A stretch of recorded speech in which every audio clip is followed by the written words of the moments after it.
So we're going to start out by making a cleansing roll inspired by Christmas cake. That sounds great. Yes. So basically, we looked at the ingredients that you would get in a Christmas cake or a Christmas pudding, and thought about what we could use out of those ingredients to make a really nice cleanser. So starting off with some 200 grams of mixed fruit into there.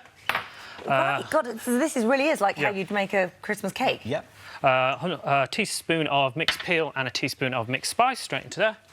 So with those ingredients, the dried fruits, they're basically grapes that are dried. Yeah. And grapes are considered the queen of fruit, and they're really good at degreasing the skin without stripping away any moisture. Oh, Cool. okay. And then the mixed spices in there. Spices are always a really lovely smell at Christmas. It really is. Things like the nutmeg, really stimulating, and the ginger stimulating for the skin. Just the skin going. So I just added 200 mils of apple juice into here, which we will simmer, but in true Blue Peter style. Here's one we simmered earlier, so I'm just going to blend this up now. So we blend them down just to make it a little bit easier to mix all the other ingredients through. I'm intrigued on how you're going to make this into something that you can put on your face. I guess with anything, like you said, there's different properties in it that are good for your skin anyway. Yeah, so I mean, once we've mixed all of the fruits and the juice together, that creates more of a liquid base. Right. And then we need dry ingredients to make it more pliable to when you can then apply it to the skin. Okie dokes. So that's when our other ingredients, ground almonds and wholemeal flour, come in as well. I'm going to want to eat this. OK, my friend. Pass those over to you. Yeah. So we also have some vanilla essence. I love that. So this particular spice is probably one of the most expensive spices next to saffron. Right. And some would consider it an aphrodisiac as well. Oh, really? Yeah, careful. Even if you rub it on your face? Yeah, even if you rub it on your face. It's the smell that comes through with a lovely sweet aroma. OK, so we've got a teaspoon of that and then a teaspoon of baking powder in there as well. Baking powder is just going to help to hold it all together as well. OK. Just give it a bit of a mix, get it moving around. Then we're going to add some ground almonds in. There's 4 tablespoons of ground almonds. So ground almonds, very softly exfoliate the skin, polishing the skin. And they also have a residue of the almond oil, which is also very softening as well. So it gives it a kind of slightly gritty texture. So that you can very soft, gritty texture. It's all right, tidying up, don't worry.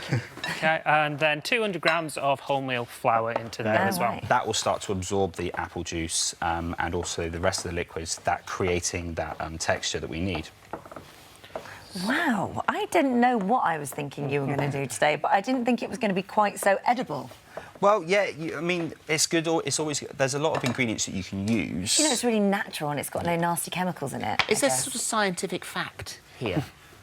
I would say so, definitely. Yeah, I think so. So, I mean, obviously what you're doing is by creating a texture, you're going to be able to move off any dead skin cells. Also, by creating a milky, oily emulsion that's very light, you're going to be able to replenish any lost materials from the skin. So it's this really nice kind of balancing thing. And the beauty of this recipe, very hands-on, but it's also stuff you'll have lying around the house at this time of year anyway. Totally. It's not stuff you're going to have to go out and get. And a lot of things you can sort of substitute in and mess around with it. It's all about experimentation, which is the joy of cooking.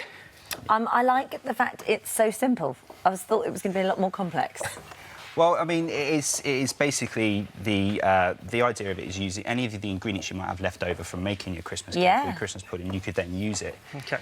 Good thing about this product as well, ideal to use between Christmas and New Year. It's a self-preserving product. It will hold itself Well, that's together. what I was going to say. How long is this going to last for? And do you have to keep it in the fridge? Ideally, keep it in the fridge, yes, because you are using fresh ingredients. Yeah. And it will last between Christmas and New Year. So about a week? Yeah, about a week, 2 weeks max. Cool. All right, that's it done.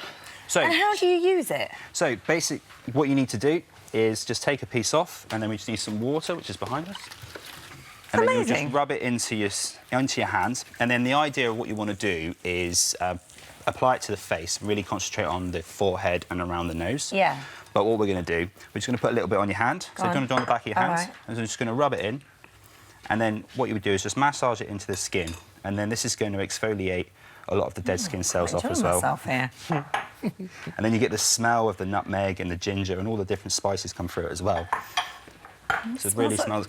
It smells like a Christmas cake. It does smell like a Christmas cake. So if you're keeping this in the see how fridge, soft it is now. having a look at all those ingredients, there isn't anything really that's going to do you any harm if it's in the fridge and at 2 o'clock in the morning, Uncle whatever comes downstairs and eats it. Yeah. Yes. Exactly that. Let him do it.